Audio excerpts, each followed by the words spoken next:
মন্ডলী, আমরা আমাদের অষ্টম পর্ব শুরু করছি টাইম পাসের। আমাদের এই টাইম পাসের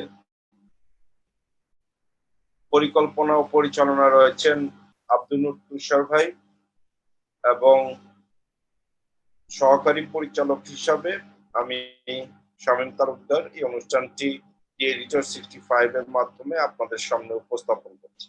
আপনারা জানেন যে আজকের আমাদের এই অষ্টম পর্বে যে টাইটেলটি আমরা নির্ধারণ করেছি সেটি হলো বানরতন্ত্র। বানরতন্ত্র আমরা জানি যে এক ধরনের, ছোটবেলায় আমরা জেনেছি যে বানর একটি বাঁশ, তৈলাক্ত বাঁশের উপরে ওঠার জন্য যদি সে একটু উপরে উঠে আবার সে পরবর্তীতে সে আবার নিচে নেমে আসে, সে 3 হাত উঠলে 1 হাত নিচে নেমে আসে, এইভাবে করে সে উঠানামাই করতে থাকে, কিন্তু তার অভিষ্ট লক্ষ্যে কখনো পৌঁছাতে পারে না। আমাদের সমাজের বর্তমান যে সামগ্রিক অবস্থা, স্পেশালি আমাদের স্বাস্থ্য ব্যবস্থা, আমাদের ভ্যাকসিনের নিয়ে আমরা যা দেখতে পাচ্ছি, আমার কেন যেন মনে হচ্ছে যে সেই বানরতন্ত্রের সাথে পুরোপুরি মিলে যাচ্ছে। আমরা করোনা আসার পরে আমাদের মনে হচ্ছিল যে আমাদের যে ধরনের দুর্নীতি এবং বিভিন্ন ধরনের অসংলগ্ন কাজ, যা আমাদের স্বাস্থ্য ব্যবস্থাটাকে প্রশ্নবিদ্ধ করেছে, প্রশ্নবিদ্ধ বলাটাও হয়তো ঠিক না, যা চলছিল এতদিন তা জনগণের সামনে মুখোশ উন্মোচন করেছে। এক ধরনের আমাদের ধারণা ছিল যে এই দুর্নীতির মুখোশ উন্মোচন হওয়ার পরে হয়তো এই দুর্নীতির এই অব্যবস্থাপনা গুলো কমে যাবে, কিন্তু আমরা দেখলাম যে করোনার প্রথম ঢেউ চলে গেল, যে দুর্নীতির চিত্র বিভিন্ন পত্র পত্রিকার মাধ্যমে আমাদের দেশে আমাদের জনগণের সামনে ফুটে উঠলো, তা থেকে দুর্নীতি কমার যে আশা আমরা করেছিলাম তা আসলে কমছে না। সেকেন্ড ওয়েভ আসলো, সেকেন্ড ওয়েভ আসার পরে আমরা এবার ভ্যাকসিনের বিভিন্ন কাণ্ড কারখানা দেখছি। এর মধ্যে আপনারা জানেন যে আমাদের বর্ডার বা আমাদের সীমানাবর্তী যে সমস্ত শহরগুলি রয়েছে, সেই শহরগুলিতে এখন কোভিড এর মারাত্মক আকার ধারণ করেছে, যেটাকে বলা হচ্ছে ডেল্টা ভেরিয়েন্ট বা ইন্ডিয়ান যে ভেরিয়েন্ট, সেটির দ্বারা আক্রান্ত বেশিরভাগ মানুষ হচ্ছে। আমার নিজের মেডিকেল কলেজ রাজশাহীতে প্রতিদিনই গত 2 দিনে সর্বোচ্চ সংখ্যক কোভিড রোগী মারা গিয়েছে।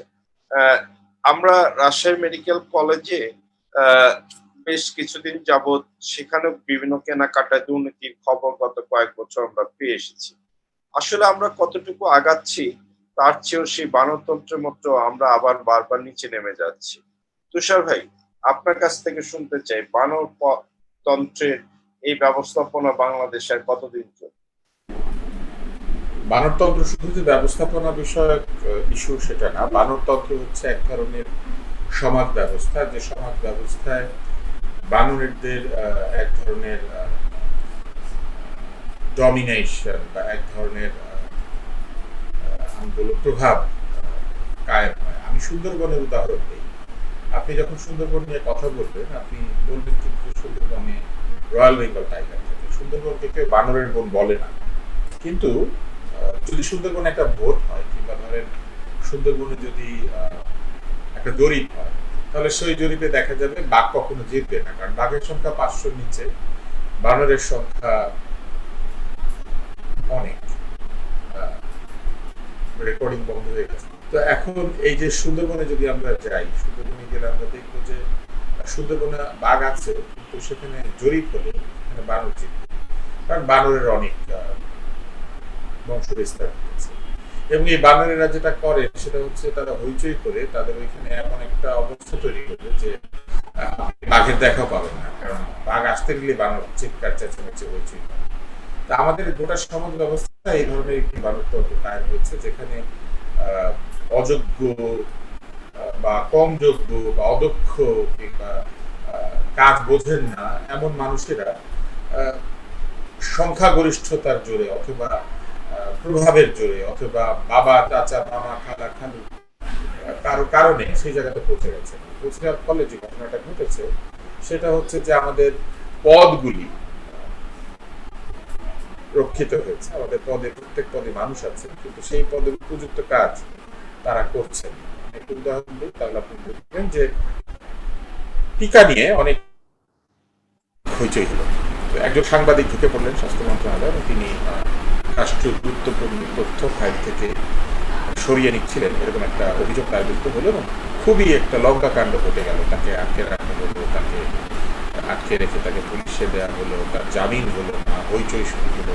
সাংবাদিকরা অনেক কিছু বললেন এবং শেষ পর্যন্ত তিনি জামিনে মুক্তি পেলেন। কিন্তু কি তথ্য তিনি চুরি করেছিলেন সেই তথ্য কিন্তু কেউ বললো না বা আদালতে দিল। কেন দিল না? কারণ বললো যে এটা খুবই গুরুত্বপূর্ণ তথ্য, টিকা বিষয়ক তথ্য, এটা যদি জানাজানি হয়ে যায় তাহলে টিকা পাওয়া যাবে না।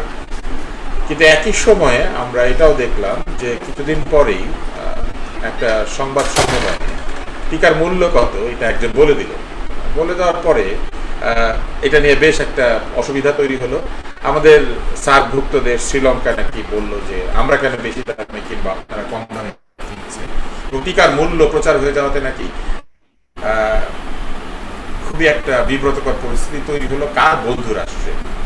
এখন বন্ধু রাষ্ট্র নাকি বলেছে যে বন্ধু রাষ্ট্র চীন, যারা এই টিকার মূল্য প্রকাশ করে দেওয়া, তারা খুবই বিব্রত হয়েছে, কারণ তারা বিভিন্ন জায়গায় বিভিন্ন দামে টিকা বিক্রি করছে। কিন্তু চীনের যে দূতাবাস আছে সেই দূতাবাসের দায়িত্বশীল কর্মকর্তা তার একটা মেসেজে তিনি সোশ্যাল মিডিয়াতে বলে দিলেন যে না, এরকম কোনো কিছু তো হয় নাই এবং মূল্য নির্ধারিত হয় নাই, কোনো চুক্তি হয় নাই, কিছুই হয় নাই, এটা আসলে আলাপ আলোচনা চলছে, ফলে উনি জানেন না কিছু।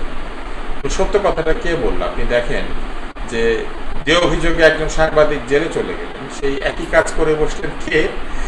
যাদের এই তথ্য রক্ষা করার কথা, তিনি সেটা বলে দিলেন। বলার পরে কি হলো? বলা হলো যে চীন নাকি এক এক জায়গায় এক এক দামে ভ্যাকসিন বিক্রি করে। আবার এটাও সাথে সাথে চীন বললো যে না, এটা হয় নাই, দাম কোথেকে আসলো। তাহলে আপনি বুঝতেই পারছেন বানরতন্ত্র আসলে কি। বানরতন্ত্র হচ্ছে এটাই যে আপনি অনেক বানর একসাথে কিচির মিচির করেন। তো এখন এইটাই হচ্ছে আমার কাছে মনে হয়েছে যে আপনি যখন অনেক বানর শব্দ করবে তখন আপনি শব্দের কোনো অর্থ খুঁজে পাবেন না, এক ধরনের কিচির মিচির আপনি শুনতে পাবেন। এবং তারা যদি কলা কিনতে বাজারে যায়, কয় টাকা দিয়ে কলা কিনেছে বলতে পারবে না, কলা কোত্থেকে পেলো সেটাও বলতে পারবে না, কিন্তু একটা বানর এসে বলে দিতে পারে যে আমরা কলা পেয়েছি এত দামে, এবং তখন পার্শ্ববর্তী জঙ্গলে বানর করতে শুরু করবে যে না, এটা তো আমরা পাই নাই। এটাই হচ্ছে ভাই একটা জিনিস দেখেন, সেটা গেল ভ্যাকসিন। আজকে আমাদের অর্থমন্ত্রী একটা মন্তব্য দেখলেন, উনি নাকি সংসদে বলেছেন যে আমাদের দেশ থেকে যারা টাকা পাচার করে তাদের কোনো লিস্ট তার কাছে নাই, কিন্তু লিস্ট করে তাকে দিলে তিনি ব্যবস্থা নেবেন। এটা আমার কেন ছিল একটা বানরতন্ত্রের মতনই মনে হয় যে একেবারে মিলে যাচ্ছে। আমাদের দেশ থেকে ব্যাংকে, উনি অর্থমন্ত্রী, ব্যাংক থেকে পরিমাণ টাকা পাচার হয়ে গিয়েছে, যেটি আমরা বিভিন্ন ভাবে পত্র পত্রিকা, বিভিন্ন সরকার বিভিন্ন ভাবে আমরা জানি, কারা নিয়েছে সেটাও আমরা জানি, কিন্তু তুমি বলছেন যে আপনারা তাদের নাম জানলে তাকে জানালেন। এই ব্যাপারে আপনার মত? পাচার জিনিস, চুরি আরেক জিনিস। পাচার না হয় ধরতে পারেন নাই, ঠিক আছে, কিন্তু যে অর্থ চুরি হয়েছে, চোর তো অনেকেই শনাক্ত হয়েছেন, যারা চুরি করেছেন তারা শনাক্ত হয়েছেন, তারা বলেছেন যে তারা অনেকে স্বীকার করেছেন এই সমস্যা কিন্তু তারা ঘটিয়েছেন, এবং অনেকে আইন শৃঙ্খলা বাহিনী তাদেরকে চিহ্নিত করতে পেরেছে। তো আমাদের পাচারকারী না হয় ঠিক আছে, ওনার কাছে তালিকা নাই, কিন্তু ব্যাংকের থেকে টাকা নিয়ে, লিজিং কোম্পানি থেকে টাকা নিয়ে চলে গেছে, এদের তালিকা তো তার কাছে আছে। তো উনি সেটা একটু করে দেখান যে তাদের একটু শাস্তি দেন, তাহলে আমরা বুঝতে পারি যে একটা কিছু হলো।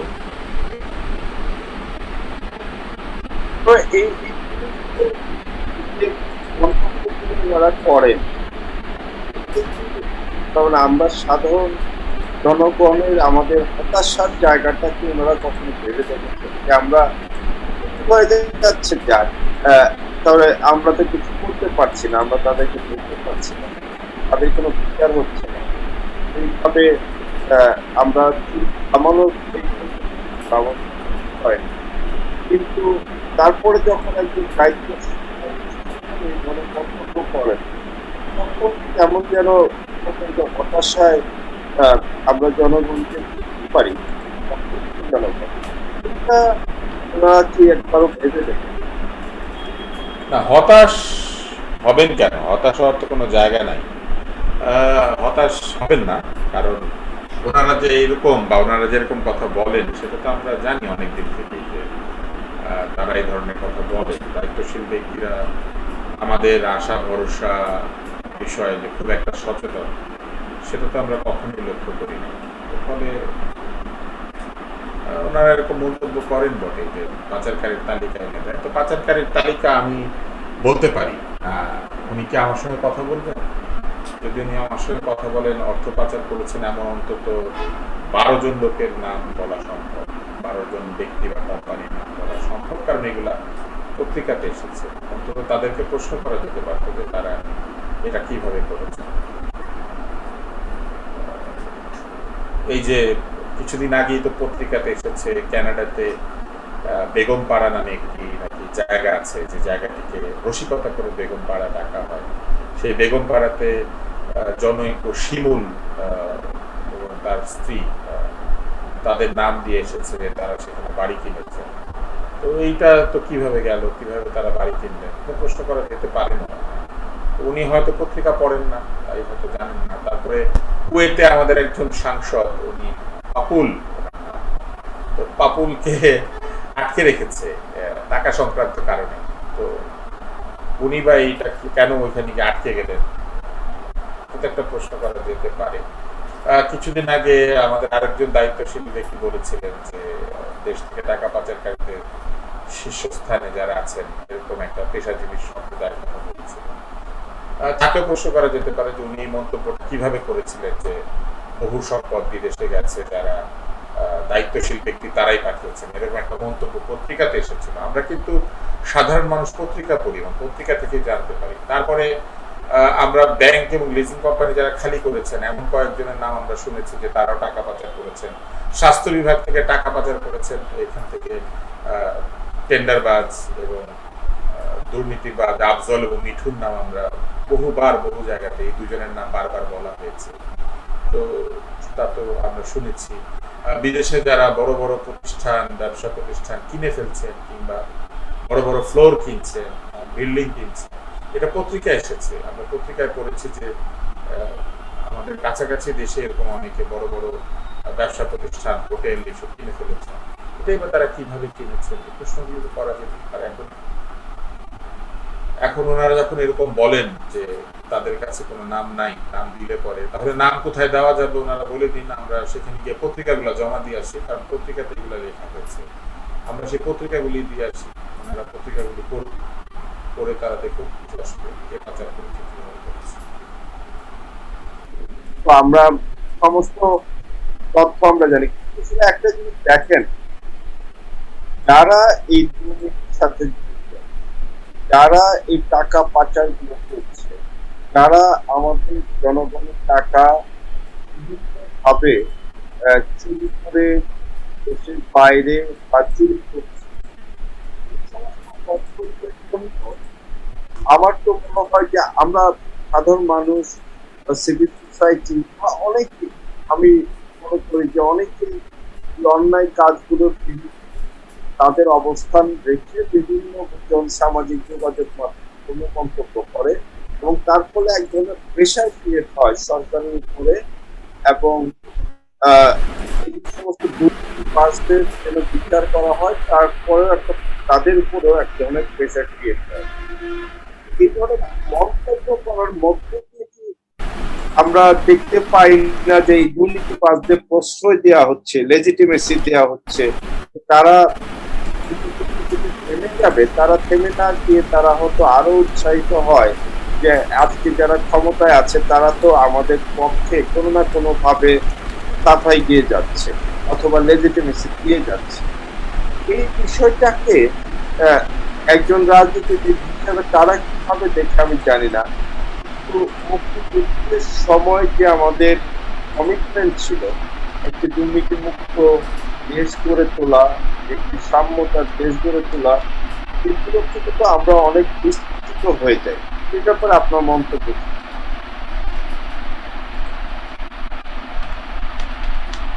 মুক্তিযুদ্ধের প্রসঙ্গ না বলাই ভালো, কারণ যদি কেউ মনের মধ্যে মুক্তিযুদ্ধের কথা রাখেন বা মুক্তিযুদ্ধ নিয়ে যদি তাদের কোনো চিন্তা থাকে, তাহলে তো এই ধরনের কাজ করতে পারার কথাই না। ফলে আমার মনে হয় যে মুক্তিযুদ্ধ নিয়ে আমাদের তুলনা না করাই ভালো। অন্তত এই টাকা পাচার এবং দুর্নীতি সংক্রান্ত যে কর্মকাণ্ড, সেইখানে আমার মনে হয় যে এই আলাপটা না করাই ভালো। তবে যারা বাংলাদেশের টাকা এইভাবে বিদেশে নিয়ে চলে গেছেন এবং নিয়ে গেছেন শুধু নয়, যারা এই টাকাটা আয় করেছেন এমন কোনো পদ্ধতিতে যেটা কোনো আইনসঙ্গত কোনো ব্যাখ্যা পাওয়া যায় না, যেমন এই যে বেগম পাড়ার বাড়ি কিংবা সুইস ব্যাংকের অ্যাকাউন্ট, যেগুলো নিয়ে পত্রিকাতে রিপোর্ট হয়েছে, তাদের তথ্য নাকি নাই। তো নাই, ঠিক আছে, না তথ্য খুঁজে পান নাই তারা, এটা মন্তব্য করার জায়গা থেকে অনেক দূরে। কারণ এটা তো তারা নিয়ে গেছেন বলে বলা হয়েছে এবং দীর্ঘ সময় ধরে এই টাকা যে চলে গেছে, এটা ওয়ার্ল্ড ব্যাংক সহ যারা বিশ্বব্যাপী আর্থিক তদারকি করেন তারা পর্যন্ত এই বিষয়টি বলেছে যে আমরা টাকা পাচারকারী দেশগুলির মধ্যে অন্যতম শীর্ষস্থানে আছি, আমরা 40টি দেশের মধ্যে নাকি একটি দেশ। তো যদি তাই হয়ে থাকে তাহলে তারা কেন খুঁজে পান না, কেন ধরতে পারেন না, তারা বলতে পারেন।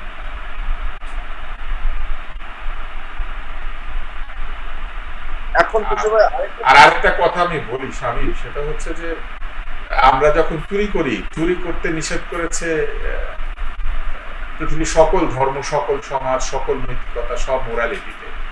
ফলে এইখানে মুক্তিযুদ্ধের আলাদা করে বলার কিছু নাই যে আমরা মুক্তিযুদ্ধ করেছি বলে চুরি করতে পারবো না। মুক্তিযুদ্ধ যারা করে নাই তারা কি তাহলে চুরি করবে? ধরেন বহু দেশে মুক্তিযুদ্ধ হয় নাই, তো তারা কি চুরি করবে? তো অতএব চুরি করার সাথে মুক্তিযুদ্ধের কোনো সম্পর্ক নেই।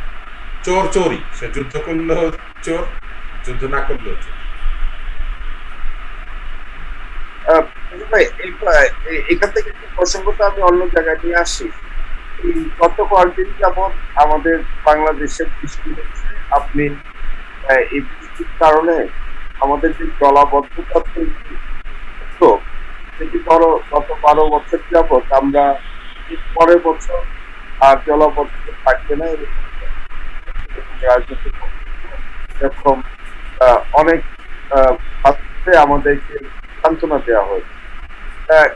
কিন্তু বৃষ্টি হলে আমরা দেখতে পাই যে বৃষ্টির পানিতে ঢাকা শহর এবং শহর সয়লাভ হয়ে যাচ্ছে।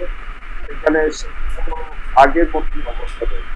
তো আমার এই পানির অবস্থার সাথে মানবতন্ত্রের বিষয়টা মনে হয় যে খুবই মিল রয়েছে।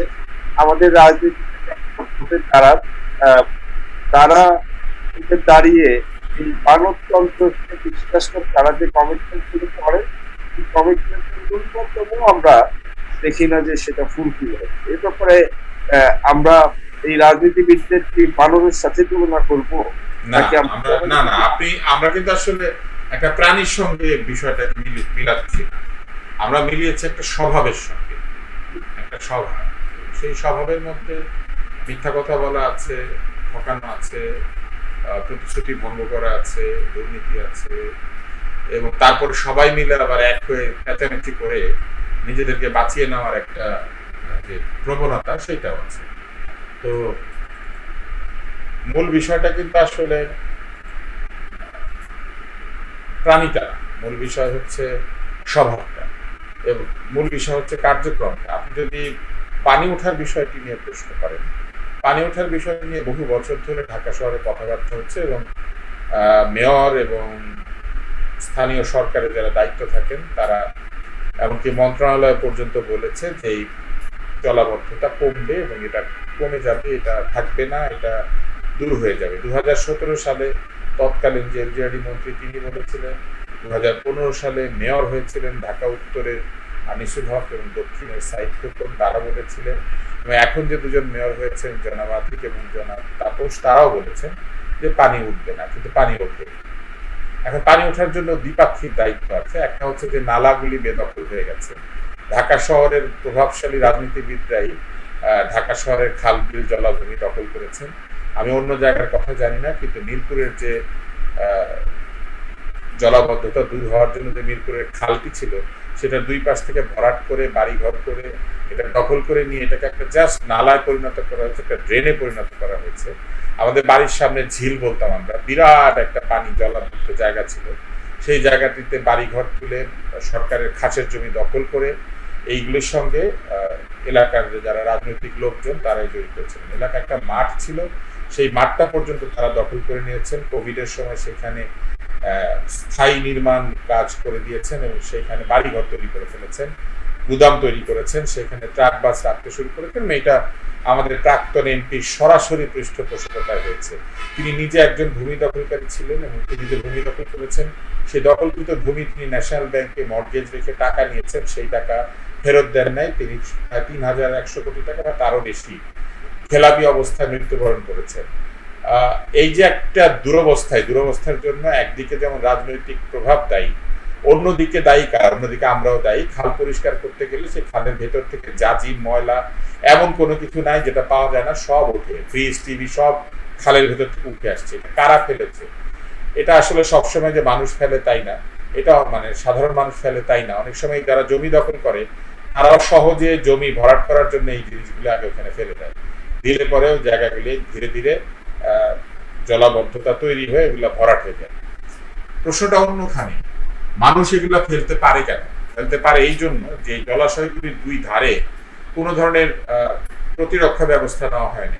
এই জলাশয়ের দুই ধার বাঁধিয়ে দেওয়া দরকার ছিল, স্থায়ী নির্মাণ করে দেওয়া দরকার ছিল, যাতে করে এই জলাশয়কে এনক্রোচ করতে লোকজন না পারে। এই জলাশয়কে কাঁচা তীর রেখে দেওয়া হয়েছে, জলাশয়ে কোনো ওয়াকওয়ে তৈরি করা হয় নাই, জলাশয়গুলির কোনো সীমানা নির্ধারণ করা হয় নাই, কোনো ধরনের খুঁটি পুঁতে বা কোনো কিছু পুঁতে এটাকে পার্মানেন্টলি রক্ষা করার কোনো চেষ্টা করা হয়নি। সবচেয়ে ভালো হতো যদি জলাশয়ের পারে বিভিন্ন ধরনের স্থাপনা, যেমন বসার জায়গা, হাঁটার জায়গা, এগুলো তৈরি করে দিয়ে জলাশয়ের পাড়টাকে মানুষের কাছে দিয়ে দেওয়া যেত। অর্থাৎ মানুষ নিজেই তখন এটা ব্যবহার করত এবং এটাকে রক্ষা করত। সারা দুনিয়াতে আপনি যদি দেখেন এই নদীর পাড়গুলি শহরে থাকলে শহরের কর্তৃপক্ষ নদীর পাড়, খালের পাড়, জলার পাড় এগুলোকে বাধাই করে দেয় অথবা কোনো ধরনের নির্মাণ কাজ করে যাতে এই পাড়ে সারাক্ষণ সাধারণ মানুষের যাতায়াতের সুবিধা থাকে। তাহলে যে কেউ এটা দখল করতে পারে না। এটা গেল একটা। দ্বিতীয় হচ্ছে এই জলাশয় যারা দখল করেছে তাদেরকে কোনো শাস্তি বা কোনো ধরনের পানিশমেন্ট বা কোনো ধরনের জরিমানা জাতীয় জিনিসপত্র আমরা দেখতে পাই না। তারা আজ এটাকে উচ্ছেদ করেন, কাল সেটা আবার দখল হয়ে যায়। এইভাবেই চলছে একটা চোর পুলিশ খেলা। তৃতীয় যেটা তারা করেছেন সেটা হচ্ছে তারা এই জলাশয়গুলিকে কোনো ধরনের উন্নয়ন কাজ হাতেই নেন না, এবং না নেওয়ার ফলে শুধু পরিষ্কার করলে তো হবে না, সেখানে উন্নয়ন কাজও ঘটাতে হবে। অর্থাৎ পরিষ্কার করে সেটা যাতে পরিষ্কার থাকে সেই ব্যবস্থা নিতে হবে, সেটাও তারা করে। কিন্তু তারা গাল ভরা প্রতিশ্রুতি দিয়েছেন যে ঢাকা শহরে পানি উঠবে না এবং বলেছেন যে কোমর পানি আগে উঠতো, এখন হাঁটু পানি উঠবে। তো আমার একটা গানের কথা মনে পড়ে গেল। আমি ছোটবেলায় যখন অসীম আর শাবানা একটা ছবির মধ্যে গিয়ে গান গায়, শাবানা গোসল করতে নামে পানিতে সম্পূর্ণ পোশাকে, উনি কোনো অশ্লীল কিছু পরেন নাই, এবং একদম কি বলে এটাকে কাউবয় ড্রেসে, ওয়েস্ট কোট, ইন করা শার্ট, বুট পরা অবস্থা একটা পাথরের উপর দাঁড়িয়ে ওয়াসিম নাচতে থাকে আর বলে, হাঁটু জলে নেমে কন্যা হাঁটু মাঞ্জন করে, হাঁটু জলে নেমে কন্যা হাঁটু মাঞ্জন করে। তারপরে বলতে থাকেন, ও ভালোবাসবে কি সে আমারে, ও ভালোবাসবে কি সে আমারে। তো আমার মনে হলো যে পুরা ঢাকা শহরকে ওয়াসিম বানিয়ে দিয়েছে, যে কোমর জলে আগে শাবানা নেমে যেত, এখন আমরা ওয়াসিম হয়েছি। ওয়াসিম হয়ে আমরা বলছি যে হাঁটু জলে নেমে কন্যা হাঁটু মাজন করে। তো ভালো, আগে কোমর পানি হতো, কিন্তু আমরা দেখলাম যে এবার হাঁটু পানি হয়েছে, অন্তত কোমর পানি না হলো। তো এখন তো আমরা সবাই শাবানা আর ওয়াসিম হয়ে গেলাম। একদল বলছেন যে আমাদের হাঁটু পর্যন্ত ভিজে, কোমর পর্যন্ত ভিজে না, আর যে দল বলছেন যে হাঁটু পর্যন্ত ভিজে তারা তো সব ওয়াসিম হয়েছেন, কারণ তারা তো ভাবছেন যে শাবানা এখন তাদেরকে ভালোবাসবে। অর্থাৎ এই যে কোমর পানিতে না নেমে হাঁটু পানিতে নেমে হাঁটু মাঞ্জন করে অবস্থা, তাদের তো সাবানা হচ্ছে জনগণ এবং ভালোবাসবে কি সে আমাদেরকে ভালোবাসতে হবে আর কি। এইসব মিথ্যা প্রতিশ্রুতি দেওয়া বন্ধ করতে হবে। আসলে কোনো দায়বদ্ধতা নাই তো মানুষের কাছে যে যেতে হবে, মানুষের কাছ থেকে কোনো জনপ্রিয়তা পেতে হবে, এই দায়িত্ব নাই। ফলে হাঁটু জলে নামলেই কি আর কোমর জলে নামলেই কি আর গলা জলে নামলেই কি, আমাদের কি কোনো বলার কোনো অধিকার আছে? কিন্তু ভাই একটা এই যে আপনি আলোচনায় আমি তিনটে আপনার আরেকটু আপনার একটা হলো যে আমাদের এমপি পাপুল উনি আপনার বিদেশি গিয়ে টাকা পাচার এবং অবৈধ কার্যক্রম করার জন্য ধরা করে ওনার জেল জরিমানা হলো, এবং যখন তার জেল জরিমানা এখান থেকে কনফার্ম হয়ে গেল তখন আমাদের জাতীয় সংসদ হয়ে যায়। তার মানে কি আপনি অনলাইন করে দেশে ধরা না হারালেন, এই যে সংসদ সদস্য হারালেন আইনগত দিক থেকে হারানোর কারণ হলো উনি বিদেশে ওনার শাস্তি হয়েছে। আমাদের আইনগত দিক থেকে এই পাপনের বিচার তাহলে বাংলাদেশে আইন ব্যবস্থাপনার মধ্যে তার কোনো বিচার বা তাকে আইনের সামনে কাঠ করে দাঁড় করানো, জনগণের কাছে জবাবদিহি নেওয়ার কোনো ব্যবস্থা কি আমাদের দেশে নাই? আমাদের অর্থমন্ত্রী তো জানেনই না যে এরকম ঘটনা ঘটেছে, তো কারণ আমি জানি, শাস্তি তো পরের কথা, আগে নামটা জানো, নামটা জানো। আমাদের দায়িত্বশীল ব্যক্তিবর্গ তো নামই জানেন না। কিন্তু ওনার তো সংসদ সদস্য হারালেন, তার মানে তো যে অফিসিয়ালি তারা নাম জানে, সেটা তো তারা বলতে পারবেন। একটা শপথ আছে, সেই শপথে বলা আছে যে অনুরাগ, বিরাগ, ক্রোধ এগুলার বশবর্তী তারা হতে পারবেন না, সংসদে কোনো অসত্য কথা বলতে পারবেন। এখন উনি তো বলেছেন যে উনি জানেন না।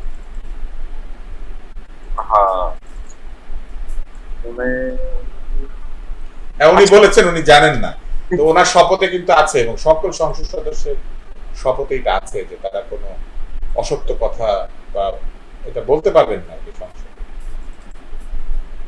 আরেকটা বিষয় যেটা যে আমাদের অনেক সংসদ সদস্য কাজগুলো করেন, কিন্তু আমরা স্পেসিফিক্যালি জানি যে একজন তিনি মৃত্যুবরণ করেছেন একটা ব্যাংকের এলাফি নিয়ে, প্রচুর পরিমাণ জমি দখল করেছিল এবং দখল করতে একজন দখলবাজ এমপি মারা গেলেন।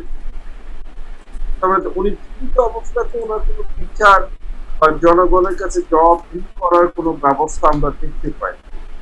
ওনার এই মৃত্যুর পরে জনগণের সামনে জবাবদিহি করার বা উনি যে সমস্ত না দেখেন, আসলে একজন মানুষের মৃত্যু হয়ে গেলে আসলে তার যতটুকু করা যায় কম সমালোচনা করা উচিত। ফলে আপনি তো আমাদের আইনেও নাই যে আপনি মৃত্যুর পরে আসলে এই ধরনের কাউকে বিচারের আওতাধীন করতে পারবেন। কিন্তু একটা জিনিস করার চেষ্টা করা উচিত, সেটা হচ্ছে এই সম্পদ যেটি লুটপাট হয়েছে, যেটা প্রমাণ আছে, ব্যবস্থা করা উচিত। শাস্তি তো আসলে হয় না, মৃত ব্যক্তির শাস্তি হয় না, সমালোচনা আসলে সেই অর্থে হয় না। কিন্তু এই যে লুণ্ঠিত সম্পদ বা দখলীকৃত সম্পদ, এটা ফেরত আনার ব্যবস্থা করাটা খুব জরুরি। কেন আনে না? কেন আনে না? না না, আপনি কেন আনে না এটা আসলে তারা ভালো উত্তর দিতে পারবে।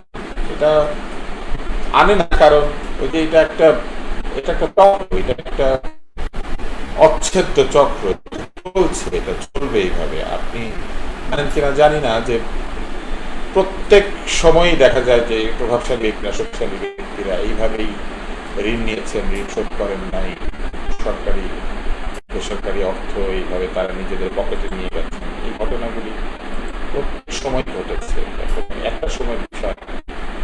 এবং এই যে বারবার এটা ঘটে, এটার ভিতরে একটা বড় কারণ হচ্ছে যে এটার কোনো মিথ্যাচার নাই, কোনো সমালোচনাও নাই, এটা কোনো নিন্দাও নাই। এটা নিয়ে কেউ লজ্জা বোধ করে না, বরং যে এটা পারে না সেই একটা ব্যর্থ লোক। আপনি জানেন কিনা জানি না যে আমার এলাকায় এমপি যিনি তিনি ইন্তেকাল করার ফলে অনেক এমপি পদপ্রার্থী ইচ্ছুক প্রায় 100-এর কাছাকাছি। এত মানুষ একটা এলাকায় এমপি হতে চায়, এতজন নেতা একটা এলাকায় যদি থাকে যারা মনে করে যে তারা এমপি হওয়া উপযুক্ত, তাহলে আপনি মনে করেন যে একটি দলে আসলে কর্মী কোথায়, সকলেই তো এমপি।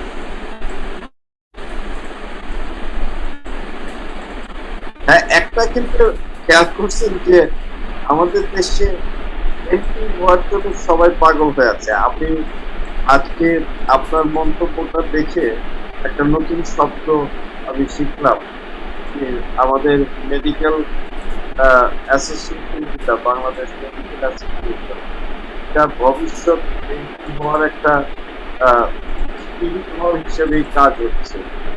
তার মূলত যারা এমপি হতে চাচ্ছে তাদের ভিতরে আসলে জনগণের সেবা করার কতটুকু মানসিকতা আছে আমরা জানি না। তারা স্ব জায়গায় এখন যে পজিশনে আছে, নেতৃত্ব স্থানে রয়েছে, তারা কিন্তু তাদের স্ব জায়গায় ব্যর্থ বলা চলে একাকি।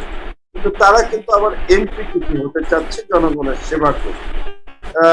এটা আমাকে খুবই ভাবায় যে আসলে আমরা জনগণ কতটুকু আমাদের জনপ্রতিনিধিকে সঠিক জনপ্রতিনিধি পাচ্ছি, সেটা একটা বড় পার্সপেক্টিভ ব্যাপার। আপনার মন্তব্য? না, আসলে 100 মানুষ এমপি হতে চায় যেখানে, তারা বুঝতে হবে যে 100 মানুষের এমপি হবার যোগ্যতা আছে, তার মানে 100 নেতা আছে, এটা যেমন ঠিক। আবার এটাও চিন্তা করতে হবে যে এইটার মধ্যে কি মধু আছে, কি এমন প্রাপ্তি আছে যে একটা এলাকায় 100 লোক এমপি হতে চায়। তেমনি আপনি যদি একটা পেশাজীবী সংগঠনের নেতৃবৃন্দের মধ্যে এই প্রবণতা দেখেন যে পেশাজীবী সংগঠনের নেতৃত্ব থেকে তারা সকলেই অনেকেই সংসদ সদস্য হওয়ার জন্য তীব্র আকাঙ্ক্ষা অনুভব করছেন এবং তারা এমপি বা মিনিস্টার বা এই ধরনের রাজনৈতিক ক্ষমতায় চলে যেতে চাইছেন, তাহলে বুঝতে হবে যে এই পেশাজীবী সংগঠনটা আর পেশাজীবী সংগঠন না, এটা একটা রাজনৈতিক সংগঠনে পরিণত হয়েছে। কারণ এই সংগঠনের যে হায়ারার্কি, সেখানে সংগঠনের নেতৃত্ব পর্যন্ত না গিয়ে সংগঠনের নেতৃত্ব শেষ করে সকলেই রাজনৈতিক নেতৃত্বের দিকে ধাবিত হচ্ছে। অর্থাৎ তাদের মনোবাসনা, তাদের পেশাজীবী যে সদস্যরা আছে সার্ভ করা, তাদের মনোবাসনা এলাকার লোককে সার্ভ করা, যে এলাকায় জন্মেছেন অথবা প্র্যাকটিস করে। এবং এটা খুবই একটা কুপ্রবণতা। পেশাজীবী সংগঠনকে রাজনীতি মুক্ত রাখতে হয় আর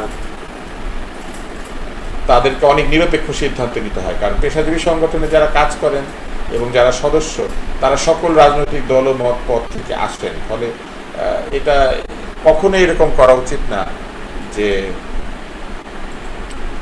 তার নেতৃত্ব একটা রাজনৈতিক পথে ধাবিত হবে। যদি কোনো পেশাজীবী সংগঠনের নেতৃত্ব এইভাবে রাজনৈতিক পথে ধাবিত হয়, তাহলে বুঝতে হবে যে এই পেশাজীবী সংগঠনের মধ্যে দুর্বলতা দেখা দিয়েছে এবং পেশাজীবী সংগঠনটি অকার্যকর একটি সংগঠনে পরিণত হয়েছে। কারণ তারা পেশাজীবী স্বার্থ রক্ষা না করে ব্যক্তি স্বার্থ রক্ষার জন্য বরং এই মেম্বাররা ব্যবহৃত হচ্ছে। মেম্বাররা যাকে ভোট দেয়, এই মেম্বাররা যাদেরকে নেতা নির্বাচিত করে, তারা মূলত ক্ষমতাবানদের খুশি করে বা ক্ষমতাবানদের এক ধরনের চাটুকারিতা বা এক ধরনের খুশি করার মধ্যে দিয়ে তারা আরো বেশি ক্ষমতা অর্জনের লক্ষ্যে ধাবিত হচ্ছে। তারা নিজেদের সদস্যদেরকে সার্ভ করছে না। এটা আমি মনে করি যে আমাদের পেশাজীবী সংগঠন বাংলাদেশ মেডিকেল অ্যাসোসিয়েশন গত কিছুদিন যাবৎ এমন একটি সংগঠনে পরিণত হয়েছে যেটা তার সদস্যদের কোনো কাজে আসে না। এটা ওই নেতা নেত্রীদের কাজেই আসে, যারা এটাকে ব্যবহার করে বিভিন্ন সরকারি বেসরকারি সুবিধাদি নিয়ে থাকে।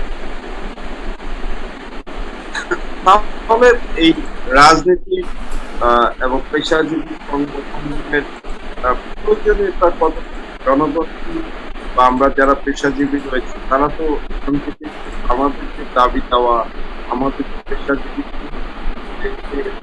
প্রফেশনাল দিক থেকে ডেভেলপ করা, সেই জায়গাতে তাদের কোনো কন্ট্রিবিউশন আমরা দেখতে পাবো। ইভেন আপনি যদি আমাদের স্বাস্থ্য ব্যবস্থাপনা দেখেন, স্বাস্থ্য ব্যবস্থাপনায় তাদের কন্ট্রিবিউশন, যে দুর্নীতি হচ্ছে সেই দুর্নীতি মাছদের বিরুদ্ধে যদি তাদের শক্ত একটা অবস্থান সেটাও আমরা সেভাবে করে দেখতে পাচ্ছি না। তাহলে এই পেশাজীবী সংগঠনের আলটিমেটাম জায়গা দিয়ে তো এক ধরনের নিজের ব্যক্তিগত লাভ বা বলতে পারি যে আমরা স্বার্থ সিদ্ধির জন্যই পেশাজীবীকে ব্যবহার করা হয়। এই ব্যাপারে আমাদের বাংলাদেশের ভবিষ্যৎ কি বলে আপনি মনে করেন? বাংলাদেশের পেশাজীবী সংগঠনের ভবিষ্যৎ নির্ভর করে পেশাজীবীদের নিজেদের আহ, কর্মকাণ্ডের উপরে। পেশাজীবীরা যদি এইভাবেই তাদের সংগঠনকে ব্যবহৃত হতে দেন ব্যক্তি স্বার্থে, তাহলে এটাই ঘটবে। কারণ ব্যক্তি আসবে, ব্যক্তি এসে মন্ত্রী হবে, এমপি হবে, চলে যাবে, পেশাজীবীদের কিছুই হবে না। তারা যে অন্ধকারে ছিলেন, যে অসুবিধা নিয়েছিলেন, সে অসুবিধার মধ্যেই থাকবেন। তাদের সমস্যা সলভ হবে না এবং ধীরে ধীরে তাদের পেশার যে গুরুত্ব এবং পেশার যে ভবিষ্যৎ চাওয়া পাওয়া, এই সব কিছু অবহেলার শিকার হবে। তবে আমি আজকে আলোচনায় আরেকটা দিক একটু আপনার সামনে আনতে চাই। আপনি নিশ্চয়ই খেয়াল করেছেন যে গত কয়েকদিনে আমাদের দেশে বজ্রপাতে প্রচুর পরিমাণ মানুষ মারা গিয়েছে। আজকে আমি কিছুক্ষণ আগে ফেসবুকে আমার এক বন্ধু, ছোট ভাই, রাজশাহীতে বাড়ি, ও লিখেছে যে রাজশাহী ওই গ্রামের 5 জন আজকে বজ্রপাতে মারা গিয়েছে এবং ওর গ্রামের আরো 6টা গরু এবং আরো আমি তো তাই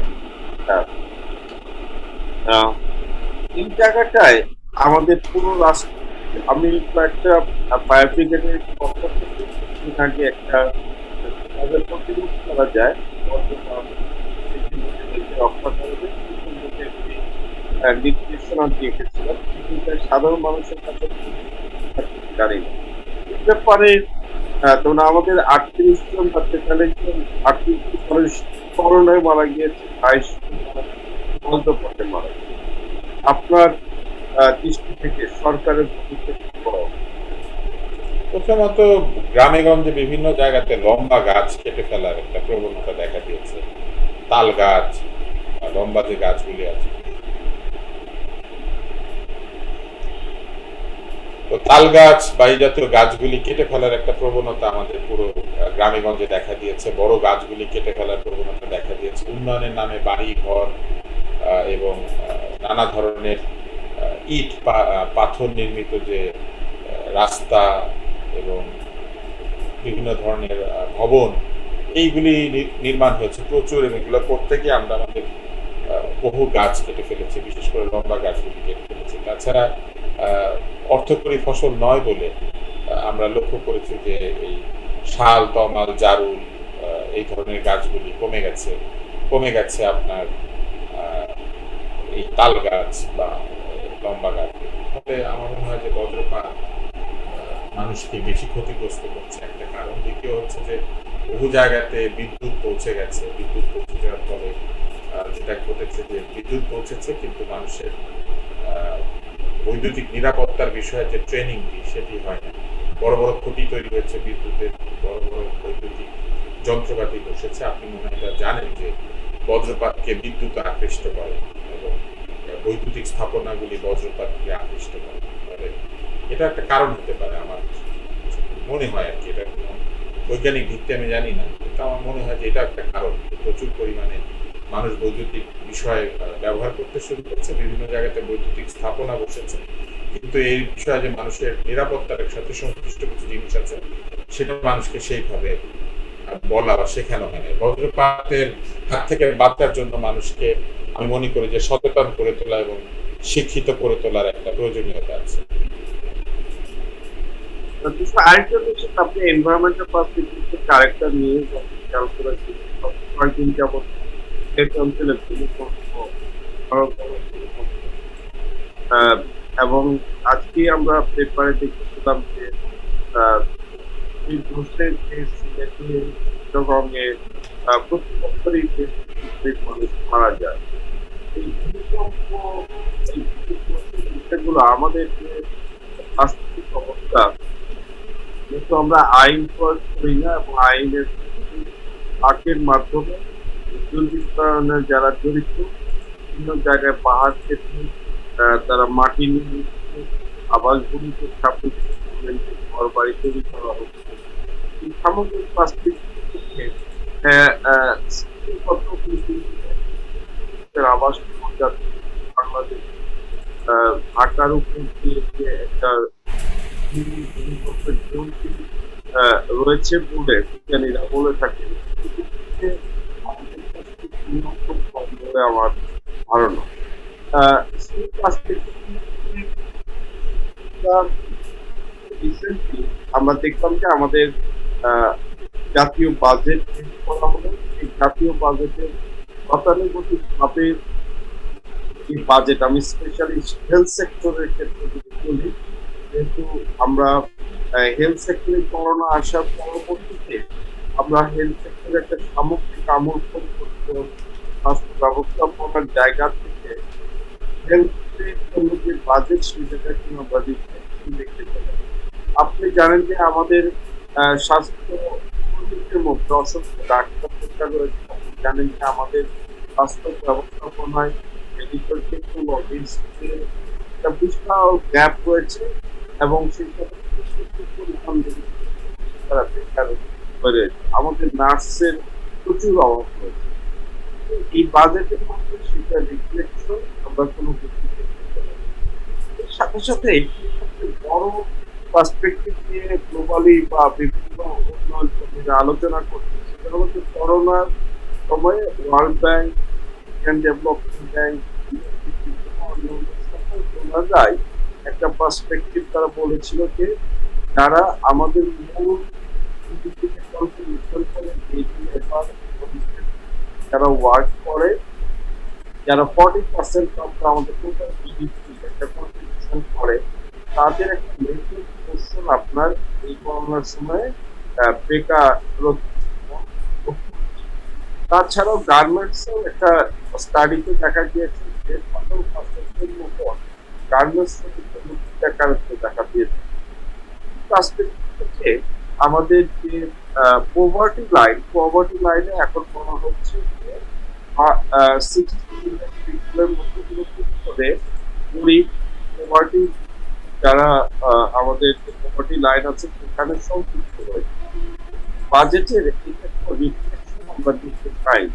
এ ব্যাপারে আপনার সামগ্রিক বক্তব্য কিভাবে দেখেন বাজেটকে? সেকেন্ড হলো এই গরিব মানুষদের জন্য কোনো ইনিশিয়েটিভ বা কোনো সাপোর্ট করার যে একটা বাজেটের আপনার গরিব মানুষের জন্য কি বাজেট?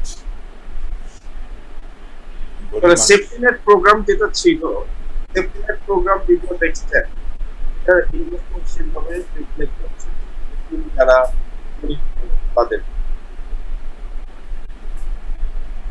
আমার এটা নিয়ে আসলে ওইভাবে কোনো মন্তব্য নাই, না থাকার একটা বড় কারণ আছে। কারণ গরিব মানুষকে সেফটি নেটের নামে যে টাকাটা দেওয়া হয় সেটা এতই কম, যেটা এতই অপ্রতুল, এটা দেওয়া না দেওয়া আসলে তেমন কিছু ফারাক বা কোনো পার্থক্য করে না। একই হচ্ছে যে কোভিডের কারণে গরিব হয়ে যাওয়া কিংবা কোভিড সময় ব্যবসা বাণিজ্য কমে যাওয়ার কারণে গরিব হয়ে যাওয়া, এই যে কথাগুলি হচ্ছে, এটা বিপরীত একটা প্রচারণা আছে যে বাংলাদেশের জিডিপি বেড়েছে, বাংলাদেশের মধ্যে প্লাস অর্থনীতিতে আছে, বাংলাদেশে মানুষ বেকার হয় নাই। ব্লুমবার্গ আমাদেরকে বলেছে যে আমরা খুবই সফল দেশ। ফলে এটা আসলে মানে বললেই বা লাভ কি? যাদের গরিবের জন্য করার কথা তারা তো এটা মানতে রাজি না যে মানুষ গরিব হয়েছে, মানুষকে ধনী হয়েছে, এরকম একটা অবস্থা বছরের পর বছর বছরের পর বছর। What is the solution? কি করা উচিত? বুঝি না আপনার প্রশ্ন।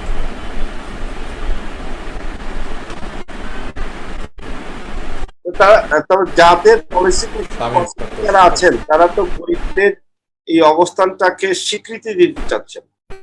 তাহলে কি করা উচিত? কিছুই করা উচিত না। যারা পলিসি মেকার তারা যদি না বোঝেন আমরা কি বলবো, আমাদের কিছু বলার না। আপনি বুঝতেই পারছেন যে তারা এটা মানতে রাজি না, তারা দেখতে পারে না বিষয়। দেখতে পারলে আমরা কি করবো? আমরা তাদেরকে বলতে পারি চলেন, দেখেন, বোঝেন। তো ওনারা তো চোর দেখতে পান না, ওনারা পাচারকারী দেখতে পান না, ওনারা দুর্নীতিবাদী দেখতে পান না, ওনারা অন্যায়কারীকেও দেখতে পান না। ওনারা কেবল ওনাদের বিরোধীদেরকে দেখতে পান, যারা ওনাদের বিরোধিতা করে তারা। এটা একটা বিষণ্ণতার শহরে পরিণত হয়েছে, একটা বিষণ্ণতার যুগের মধ্যে আমরা আছি। কোনো কিছু করার নেই। আপনি যে প্রশ্নটা করছেন, এই প্রশ্নটার আসলে উত্তর দেওয়ার জায়গা আমি না। এই প্রশ্নটা যাকে করা দরকার তাকে এই অনুষ্ঠানে নিয়ে এসে তাকে জিজ্ঞেস করেন।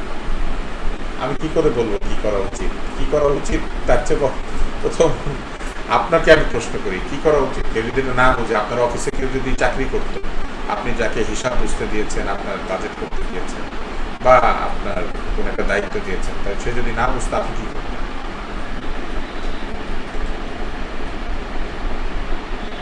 আর কিছু ভাই, আপনার বাজেট নিয়ে থাকে এবং স্বাস্থ্য বাজেট নিয়ে আপনার মন্তব্য?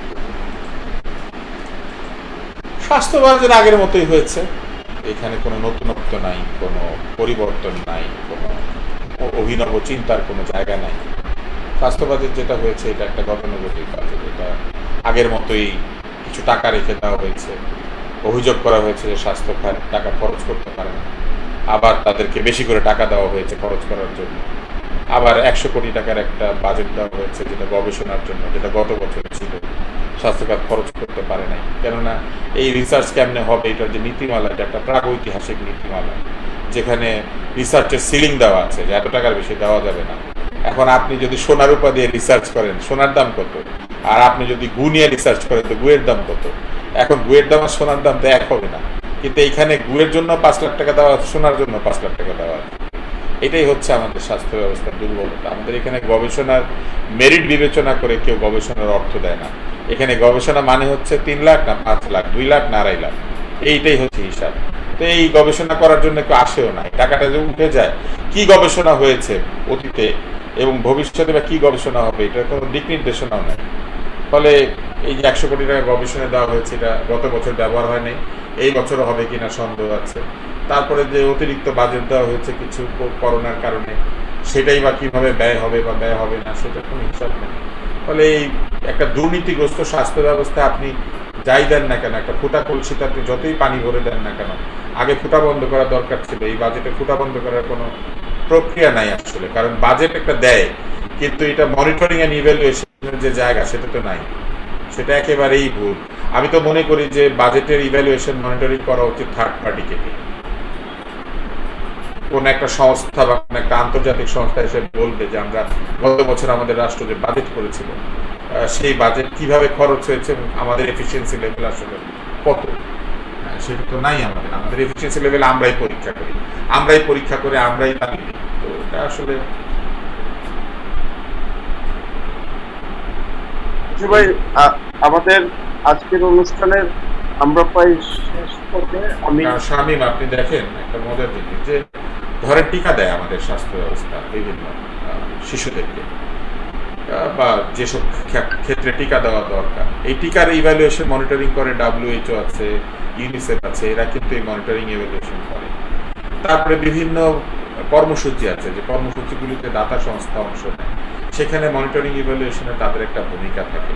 কিন্তু ওভারঅল স্বাস্থ্য ব্যবস্থা যে টাকাটা দেওয়া হলো, এই স্বাস্থ্য ব্যবস্থাকে মনিটরিং এবং ইভ্যালুয়েশনের প্রশ্ন যখন আসে তখন কিন্তু আমাদের বাজেট প্রদানকারী কর্তৃপক্ষ অর্থাৎ সরকার বলেই না যে দুর্নীতি হয়েছে এবং শাস্তি হচ্ছে, বরং আজকেই সংসদে স্বাস্থ্যমন্ত্রী বলেছেন যে গত বছর যারা দুর্নীতি করেছিল তাদেরকে সবাইকে সাজার আওতায় আনা হয়েছে। গত অনুষ্ঠানে আমি আপনাকে বলেছি যে N95 এর বাক্সে যারা ভুল মাস্ক ভরে দিয়েছিল ইচ্ছাকৃতভাবে, তারা মাস্ক কোম্পানি উদ্বোধন করেছে এবং সেইখানে আমাদের নেতারা উপস্থিত হয়েছে। তো দুর্নীতির সাজা হয়েছে। শাহেদকে যে বন্দী করা হয়েছে তার শাস্তি কি দুর্নীতির জন্য হয়েছে না অস্ত্র মামলায় হয়েছে? তারপরে জেকেজির আরিফ এবং সাবরিনা, তাদের কি কোনো শাস্তি হয়েছে? কি শাস্তি হয়েছে? কোন কোর্টে, কোথায়, আদালত কি রায় দিয়েছে? আদৌ কি কোনো সাজা হয়েছে? আফজল আর মিঠুর কি কোনো সাজা হয়েছে? এই টাকা উদ্ধার হয়েছে, তারা যে টাকা পাচার করেছে, দুর্নীতি করেছে, সেই দুর্নীতি প্রমাণিত হয়েছে? যদি প্রমাণিত হয়ে থাকে এই দুর্নীতির সাথে জড়িত যারা, তাদের নামগুলি আমরা জানতে পারি। এই যে ড্রাইভার ধরা পড়েছিল 100 কোটি টাকা, তার কোনো শাস্তি হয়েছে? ড্রাইভার পরিষ্কার বলেছে যে সে মহাপরিচালকের সাথে এবং মহাপরিচালকের সঙ্গে এই কাজটা করেছে। সে তার কাছ থেকে সুবিধাগুলি নিয়ে সেটাকে বাজারে বিক্রি করেছে, চাকরি বাকরি দেওয়া সহ অনেক কিছু। তো সেই মহাপরিচালককে একবার জিজ্ঞেস করা হয়েছে যে আপনার ড্রাইভার এত কোটি টাকার মালিক কিভাবে হলো? অতএব এইসব বলে তো লাভ নাই, মানুষ এগুলো দেখে দেখতে পারে। আপনি বলতে পারেন আপনার শক্তি আছে, ক্ষমতা আছে, আপনার এক ধরনের কি বলবো অবস্থান আছে, আপনার পদ আছে, সেজন্য আপনি বলে যেতে পারেন। কিন্তু আল্লাহ আছেন, সমাজ আছে, মানুষ আছে, চিন্তাশীল লোকেরা আছে, এগুলো দেখে তারা আছে। এবং আপনি যদি মিথ্যা বলেন মানুষ এটা বোঝে। মিথ্যা কথা, ভুল কথা, অন্যায় কথা বললে মানুষ এটা বোঝে। আপনি যতই বলেন না কেন, আপনি যত বিরাট মানুষই হন না কেন, মৃত্যু আছে এবং শেষ পর্যন্ত মৃত্যু আমাদের সবাইকে সমান করে দেয়। ফলে মৃত্যুর পরে জীবন আছে যদি বিশ্বাস করেন, সেখানে আবার ডান হাতের আমলনামা আর বাম হাতের আমলনামাও আছে। মুসলমানদেরকে বলা হয়েছে এটা যে আমলনামা ডান হাতে যাবে না বাম হাতে যাবে। তো আপনার আদের আমলনামা বাম হাতে থাকবে না ডান হাতে থাকবে, এটা একবার চিন্তা করা উচিত। যারা এই মিথ্যা কথাগুলো বলে, যারা এই দুর্নীতিগুলোতে সাহায্য করে, সহায়তা করে, যারা সাধারণ মানুষের কষ্টার্জিত অর্থ লুট হয়ে যায় কিন্তু বলে যে লুটেরাদেরকে চিনতে পারে না, নিশ্চয়ই আল্লাহ আছে। আর কিছু না থাকলেও এটা বাদশাহ আকবরের সময় একটা কথা ছিল। বাদশাহ আকবরকে সবাই বলেছিলেন যে আপনি তো একটা ধর্ম প্রচার করছেন, তো এটা তরবারি দিয়ে সবাইকে বাধ্য করেন যে এই ধর্মটাই নিতে হবে। বাদশাহ আকবর বলেছিলেন যে সবকিছু জোর করে করতে হয় না। এই যে দরিদ্র মানুষ তার মন্দিরে বা মসজিদে গিয়ে যার যার স্রষ্টা বা যার যার বিশ্বাসের কাছে হাত তোলে এবং প্রার্থনা করে, আমি এইটুকু আসার জায়গা তার কাছ থেকে কেড়ে নিতে পারি না। তো বাদশাহ আকবর যে মহামতি আকবর বলে, আমি মনে করি যে এরকম ছোট ছোট কিছু গুণের কারণে উনি মহামতি আকবর। উনি এটা বুঝতে পেরেছিলেন ওই আমলে যে মানুষের একটা জায়গা শেষ পর্যন্ত থেকে যায় বিচার দেওয়া, এবং মানুষ যখন সকল আশা হারায়, সব বিচারের আশা হারিয়ে ফেলে, তখন সে উপর দিকে হাত তুলে বলে যে আমি থাকি আর না থাকি, আমার মৃত্যুর পরে অথবা তাদের মৃত্যুর পরে তুমি বিচার করো। আমাদের অবস্থা এখন আসলে এরকম হচ্ছে, আমরা হাত তুলেছি আকাশের দিকে এবং আমার মৃত্যুর পরে অথবা তাদের মৃত্যুর পরে নিশ্চয়ই আল্লাহ বিচার করবেন।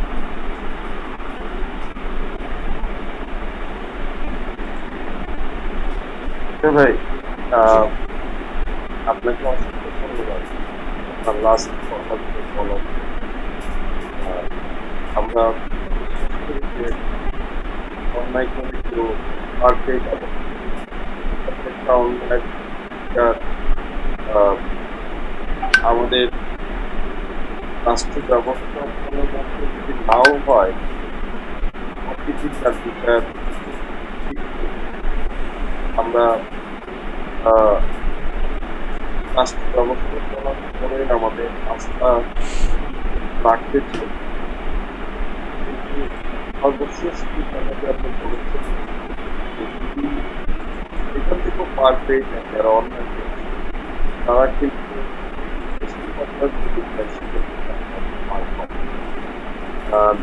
আমরা আমাদের সাথে সংস্কৃতির সকল